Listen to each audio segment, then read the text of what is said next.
And I'll tell you, from all of the people that I've met with a friend of the pod shirt at one of our town halls, you are giving so many people so much hope right now at a time that we need this. So thank you for what you're doing. Thank you all.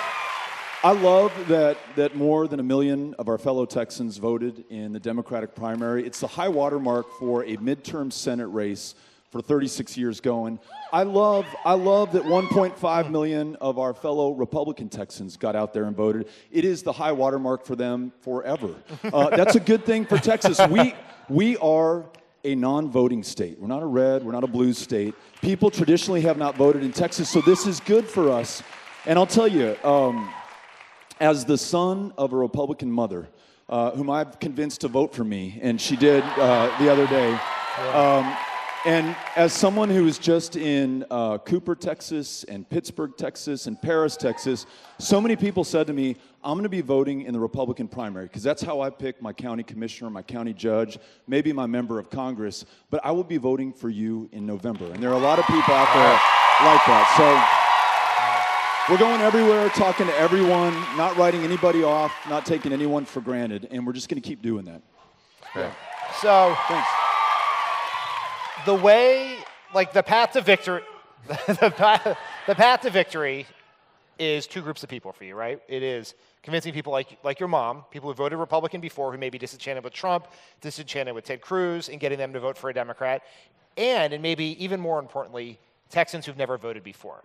What are you going to say to those people as you see them on the trail, both groups, to get them out to vote? This is my opinion, but more important than what I say to them is the fact that I show up and I listen to them. So we've been going to places like UT Austin. Maybe you all have heard of it. But we've also been going to TCU and to SMU, and we'll be going to TSU south of here soon. We're going to go everywhere, listen to everyone, and no consultant worth their salt would ever allow us to go to a college campus or talk to a high school senior class, because they say those folks don't vote. But I don't blame them for not voting if no one ever showed up and listened to them and heard what was on their mind. And so we're going there and we're listening and we're making their issues our issues. When someone, we met this young man named Clay in Donley County in Clarendon, who was going to Clarendon Community College, studying to be a welder. And he had a Pell Grant, was working as a cowboy part-time, rustling up cattle in the Palo Duro Canyon, to pay for his education, but he said, I don't know that I'm going to make it. I've also taken on debt, and I'm paying the note on the loan, and I may just give up. And he wants me to be the person who's going to champion his cause and make sure that his education is affordable, and that he doesn't graduate with a ton of debt on his back, and that he can pursue his dreams, his passion, his career. People want to know why 45 years in, we're still waging the war on drugs, and we're doubling down on that in this administration, and why people who want to use marijuana for medical purposes in this state are treated as criminals in the eyes of the law, or why we have the world's largest prison population, bar none. And it's the young people. We were just in Georgetown, Texas, and it was a high school senior who came to the microphone and said, before you say anything about your thoughts and your prayers, I want to know how you're going to keep me and my fellow students safe at our high school. So I want action on this.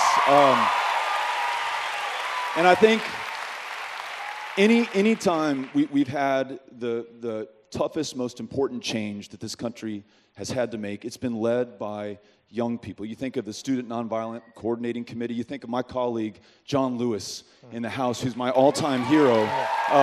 It's those students and it's those young people who are going to force us to do the right thing. They have become our conscience, and they are our leaders. And so by going to them and listening to them and following their lead, not only is it a way to get them to vote, it's a way for this country to do the right thing. So you're going to find us there. You're going to find us everywhere across this state. So I think that's the right thing to do. Ted Cruz's first chess move here was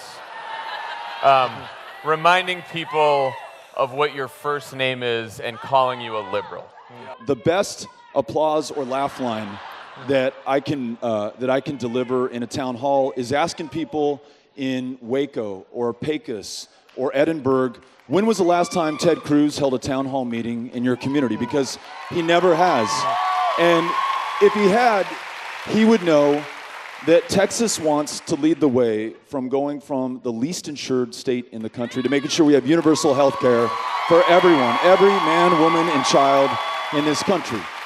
They want to make sure that our racist gerrymandering laws in this state are changed so that members of Congress are no longer picking their voters. He would learn that people like Clay, like folks all over this state, want to be able to find a job that pays more than a living wage, returns some dignity and function and purpose in their lives. In this state, the defining immigrant story, the connection that America makes to the rest of the world, should be the one that leads on immigration, writes those laws in our own image, from our own experience. And as you all know, of the 98 senators who showed up to work 4 weeks ago to vote just to proceed on a debate about immigration reform, specific to Dreamers, 200,000 of whom live in this state, there was one senator who turned his back on all of them and this country and the state of Texas, and that was Ted Cruz. And that's what people across this state are telling me. So we can talk about nicknames and we can talk about the silly stuff, or we can talk about the big opportunities that Texas has to lead this country, and that's where I want to be. How do you go in campaigning to make make Texans safer from gun violence in what might be the most pro-gun state in the union? Yeah. How are you doing that, and how can that work? I think you begin by acknowledging that we have this incredibly proud, honorable tradition of gun ownership. So many people have stories about hunting with their moms or their dads or their grandparents, having a gun for self-protection, learning how to shoot as I did when I was taught by my Uncle Raymond, who was a captain in the county jail, sheriff's deputy, champion marksman. And he also taught me gun safety and gun responsibility. So what state better than Texas to lead the way to say that we should have universal background checks without exception?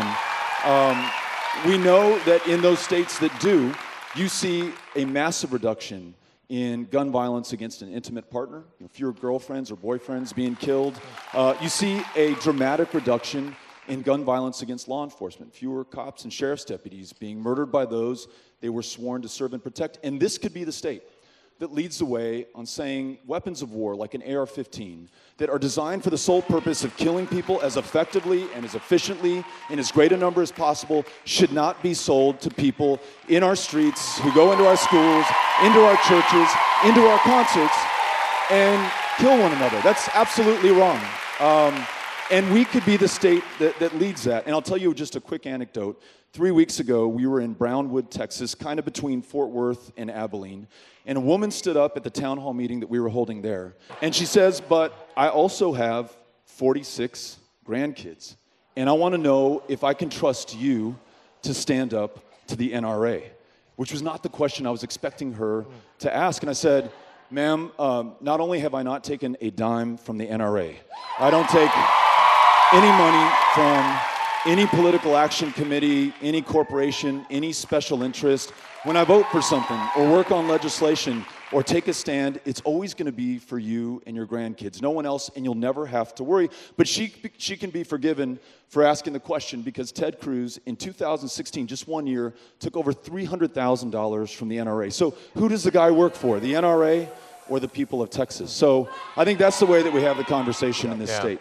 I'll go to Weatherford or I'll go to Henrietta, and folks will say, what we have right now is not working. They may say, I don't like Obamacare, and they may blame President Obama or the Democrats for it, but they don't want to go back. They say, get something better. And for me, and for many of them, that means universal health care, making sure everyone, not as a function of luck or privilege or circumstance, everyone can see a doctor, and they just get that is so much less expensive and so much better than what we're doing today. Lufkin, Texas, not a Democratic stronghold. Woman comes to the mic at the town hall, and she says, I just want you to know that my brother gets arrested so that he can get mental health care at the county jail.